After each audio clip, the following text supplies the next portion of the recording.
반갑습니다. 모든 낙찰자들이 행복한 기부 1%에 동참하기를 희망하는 경매 채널 김도현입니다. 자, 이번 시간은 질문에 대한 답변을 간단하게 하도록 하겠습니다. 질문의 내용은 부동산 어떤 것이 좋냐요? 어떤 경매 물건이 좋은 물건입니까? 자, 어떤 물건 입찰 들어가면 됩니까? 자, 무엇이 좋은 물건인가? 자, 어떻게 판단하는가? 자, 이런 질문을 제가 가장 많이 받습니다. 자, 실무를 하다 보면 물건 좋은 거 있으면 추천해 주십시오. 자, 라고 묻습니다. 그러면 저는 또 질문합니다. 당신은 어떤 물건이 필요하십니까? 물건에 대해 어떻게 생각하십니까? 자, 이렇게 물어봅니다. 어떤 물건을 필요로 하느냐, 부동산을 어떻게 생각하느냐에 따라서 가치 판단은 달라질 수가 있습니다. 즉, 사람에 따라서 좋은 물건은 달라질 수도 있다는 거죠. 물론 다수의 일반 상식을 가지고 일반적인 어떤 시각으로 다수의 평균인의 생각으로 좋다 나쁘다를 판단할 수 있습니다. 자, 대로변에 공실 없는 월세가 잘 나오는 반듯하게 생긴 땅 위에 있는 건물 누가 봐도 좋습니다. 자, 누가 사용해도 좋을 수도 있습니다. 자, 이런 물건들은 좋을 수 있습니다. 그렇지만 모든 물건이 그렇게 생기지 않았다는 거죠. 다양한 모양의 필지, 다양한 위치, 그리고 다양한 수요, 사람들의 생각은 다를 수 있습니다. 근데 경매 물건은 반듯한 필지 위에 대로변에 예쁘게 생긴 건물만 나오는 것이 아니다는 거죠.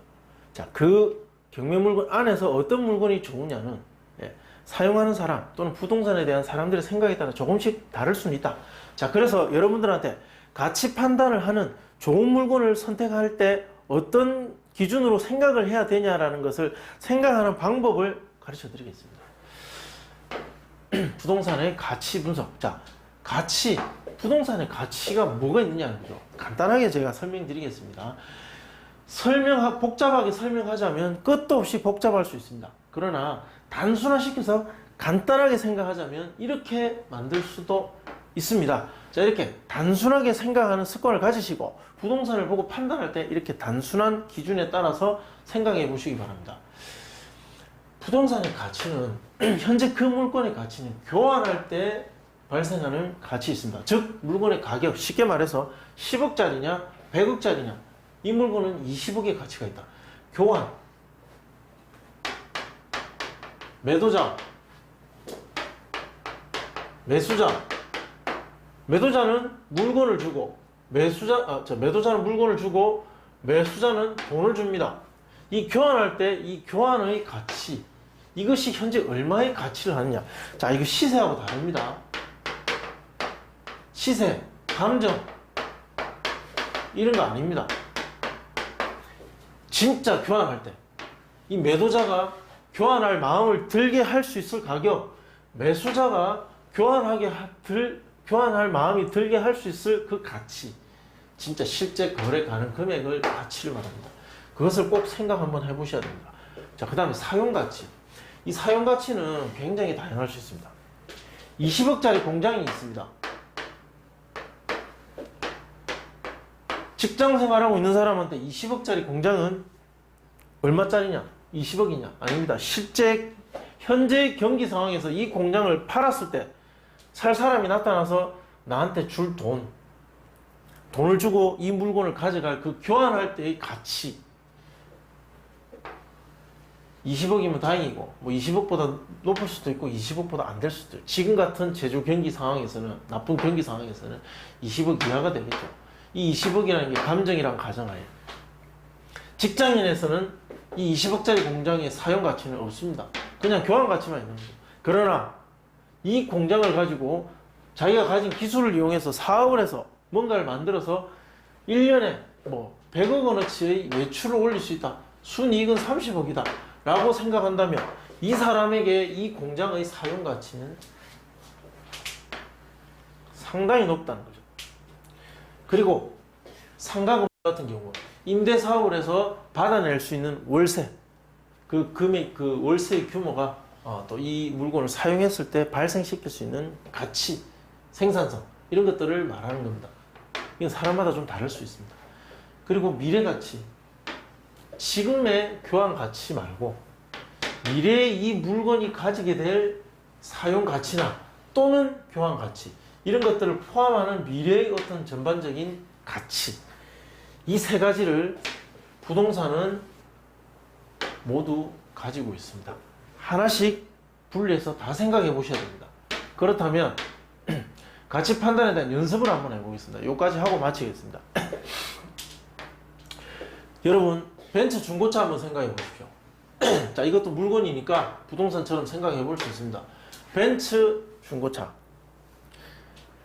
차 한 10년 타면 보통 잘 안 타죠. 20년 지나면 이제 뭐 폐차되죠. 즉, 이 벤츠가 얼만큼의 사용한 연수가 있고 키로수가 있는지는 모르겠으나 이 중고차라는 것은 결국은 언젠가는 폐차가 되고 고물이 될, 사용하면 사용할수록 낡아서 그 가치가 하락하는, 그저 현재의 일시적인 그 거래 가치는 있겠으나 시간이 지나면 지날수록 하락할 일만 남은 물건. 그러나 현재로서는 누구나 운전을 할 수 있는 사람이 누구나 타고 다닐 수 있는 사용 가치를 발휘할 수 있다. 누구나 사용할 수 있는데 시간이 지나면 미래 가치는 굉장히 떨어진다. 그리고 현재의 교환 가치도 이 중고차가 가지고 있는 만큼의 가치는 충분히 있다. 이것이 이 벤츠 중고차가 가지고 있는 특징입니다. 1번, 2번, 3번. 자, 교환 가치, 사용 가치, 미래 가치 다 생각할 수 있겠죠. 교환 가치 있고 미래 가치는 별로 없고 사용 가치는 누구든지 쓸 수 있다. 시골 촌집 보십시오. 시골 촌집. 자, 교환 가치는 어떻습니까? 그 지역이 시세가 있겠죠. 그러나 빈번하지 않습니다. 매수자가 잘 나타나야만 돈을 받을 수 있고, 도시에 가까우면 가까울수록 교환 가치는 올라간다. 그리고 사용 가치는 어떻습니까? 시골 촌집에 대한 사용 가치는 사람마다 굉장히 다를 수 있습니다.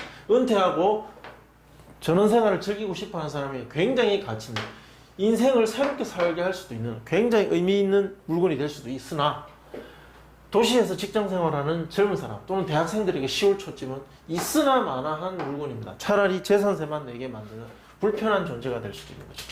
할 수만 있다면 빨리 교환해서 돈으로 바꿔서 써버리고 싶은 물건일 수도 있다. 미래 가치는 어떠냐? 이 미래 가치에 있어서는 또 다를 수 있습니다. 이 시골이 향후 도시의 확장으로 인해서 집가 상승이 굉장히 예상되는 지역이다. 이 촌집은 재산이 될 수 있는 거죠. 그러나 인구가 유출되고 노인만 남아서 빈집만 늘어나는 그런 시골이다라면 미래 가치는 없는 거죠. 도시지역 아파트 한번 보십시오. 우리가 많이 접할 수 있는 도시지역의 아파트 교환 가치 아주 뛰어납니다. 아주 뛰어납니다. 301호 아줌마가 얼마에 팔았으니까 401호 물건은 얼마다. 비교 물건도 상당히 많고 교환의 황금성도 굉장히 좋은, 그리고 사용가치, 누가 가져도 쓸 수 있는, 도시지역에 살기만 한다면 쓸 수 있는 사용가치도 높다. 그리고 미래가치, 그 도시의 운명에 따라서 이 아파트도 달라질 수 있습니다. 신축이냐 또는 오래된 아파트냐에 따라서 좀 다를 수는 있지만 당장에 아주 먼 미래가 아닌 가까운 미래에는 교환가치나 사용가치는 여전히 살아있을 것이다. 중심지역의 상가주택 굉장히 인기 있는, 과거보다 지금 요즘 와서 더 인기 있는 물건이죠. 월세가 나오니까 지금처럼 어떤 노동력에는 돈을 벌고 그리고 경제적인 활동을 할 수 있게도 도움을 주는, 그 노동력으로 돈을 벌기가 어렵고 경제가 어려운 상황에서 이런 월세가 나오는 집이 하나 있다면 정말 보탬이 되겠죠. 인기가 많아지고 있습니다. 갈수록. 자, 이 교환가치 과거보다 현재 더 높고 사용가치도 굉장히 높습니다. 미래가치도 밝습니다. 이거 아주 인기 있죠. 네. 전화 문의 와서 좋은 물건 없습니까? 찾는 사람들 보면 이런 것들입니다. 내가 몇 억 있는데 이런 거 없느냐? 위에 조그만하게 집도 살고 밑에 월세도 받을 수 있는 거. 가만히 생각해 보십시오. 과거보다 훨씬 더 인기가 있었습니다. 시장에서 필요로 하는 노동력의 양은 줄어들었는데 써야 되는 경제적 어떤 돈은 많아졌고, 그래서 이런 물건들이 인기가 더 많아지는 거죠. 경매 물건에 이런 상가주택이 나오면 경쟁률이 굉장히 높습니다. 왜 높겠습니까? 이 세 가지의 가치가 모두 많이 포함되어 있기 때문입니다. 예. 그리고 사람이 100명이 있으며 이런 물건은 거의 90명이 좋아하는 거죠. 상황과 어떤 나이에 따라서 좋아할 수도 있고 싫어할 수도 있는 그런 물건하고 다르다는 거죠. 이것은 누가 가져도 좋아하는 물건입니다. 전용 주거지역의 상가 건물. 자, 이것은 중심 상업지역의 상가주택보다는 못하겠죠. 그러나 어느 지역에 있느냐에 따라서 또 입지에 따라서 가치는 달라질 수 있다. 자, 교환 가치도 있고 사용 가치도 있고 미래 가치도 이 위치에 따라서 좋을 수도 있고 나쁠 수도 있는 물건입니다. 전통시장 단층 상가. 자, 전통시장은 어떻습니까? 옛날에 몇십 년 전에는 이 전통시장에 상가 하나만 있어도 먹고 살고 애들 대학 교육 시키고 집도 사고 다 했습니다. 그러나 지금은 어떻습니까? 대형마트로 인해서 이 시장 규모가 굉장히 축소됐고 점점 더 경기는 어려워지고 있고 전통시장 입지는 줄어들었습니다. 자, 이 전통시장의 교환 가치는 이 전통시장에 어울리는 업종에 장사하는 사람이면 살 수도 있는 교환 가치가 있으나 그게 아니면 굳이 이거 뭐 월세 많이 나오지도 않고 필요 선호하지 않는다. 사용 가치도 마찬가지입니다. 직접 장사하는 사람이라면 전통시장에서 어울리는 업종을 기술을 가지고 있는 장사하는 사람이라면 사용 가치가 있으나 그렇지 않은 사람은 또 없다는 거죠. 자, 대형마트 건물 한번 보십시오. 대형마트 건물. 이 대형마트 건물을 여러분들한테 이 방송을 듣고 있는 여러분들이 가진다면 뭐 하시겠습니까? 대기업의 마트가 들어오지 않는 있다면 정말 골칫거리밖에 안 됩니다. 이 대형마트를 운영할 능력이 있는 사람은 얼마 되지 않습니다. 이 교환 가치, 사용 가치 이 부분에서 일반 개인이 감당할 수 없는 물건이죠. 저도 쓰기 힘든 물건일 수도 있고 이것을 대기업이 만약에 가진다면 그들은 충분히 사용하고 또 충분히 교환도 가능할 수도 있습니다. 사용하고 있으면서 교환도 할 수 있고 그리고 미래 가치도 자신들이 만들어낼 수도 있는 거죠. 이 대형마트의 미래 가치는 이 도시지역의 운명에 달려있고 이 전통시장의 미래 가치는 거의 앞으로 희망이 별로 없다.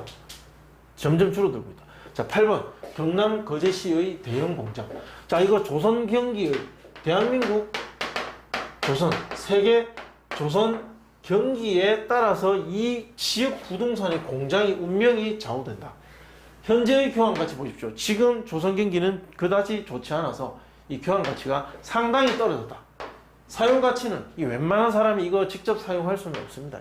이거는 그 기술력과 자본과 능력을 가진 관련 업종 사람이 아니면 그런 법인이 아닌다면 사용을 할 수 없다. 지금 이거 경매물건 나온다고 낙찰 받을 수 있는 사람은 정말 몇 명 없습니다. 그래서 낙찰가율이 떨어지고 있는 것이 바로 거제시의 대형 공장이다. 자, 미래 가치는 이 조선 경기에 따라서 달라질 수 있다. 이런 이 세 가지의 상황에 따라서 이 부동산 물건을 분석하고 판단하고 자기 자신에 맞게끔 해석하고 적용할 수 있는 그런 투자자가 되셔야 된다. 누군가에게 질문해서 좋은 부동산 추천해 주세요. 좋다 그러면 자기한테도 좋은 물건이냐? 그렇지 않습니다. 누가 봐도 좋은 물건은 이 4번밖에 없는 거죠. 스스로 판단하고 결정할 수 있어야 되고 보는 눈을 키우시려면 그 가치를 꿰뚫어 보는 능력을 키우셔야 되는데 이 가치를 판단하는 일이 그렇게 어려운 일이 아니다. 자, 이렇게 간단하게 세 가지로 분류해서 한번 곰곰이 생각해 보십시오. 나한테 좋은 물건은 다른 사람한테도 좋을 것인가? 다른 사람한테 좋은 물건이 나한테도 좋은 것인가? 자, 곰곰이 생각해 보시면 답을 알 수가 있습니다. 자, 경매 물건을 바라보실 때 이렇게 가치 분석을 하면서 바라보셔야 됩니다. 자, 궁금하신 내용은 댓글 남겨주시고 그러면 저는 답변을 해드립니다. 좋아요, 구독 신청 꼭 부탁드립니다. 감사합니다.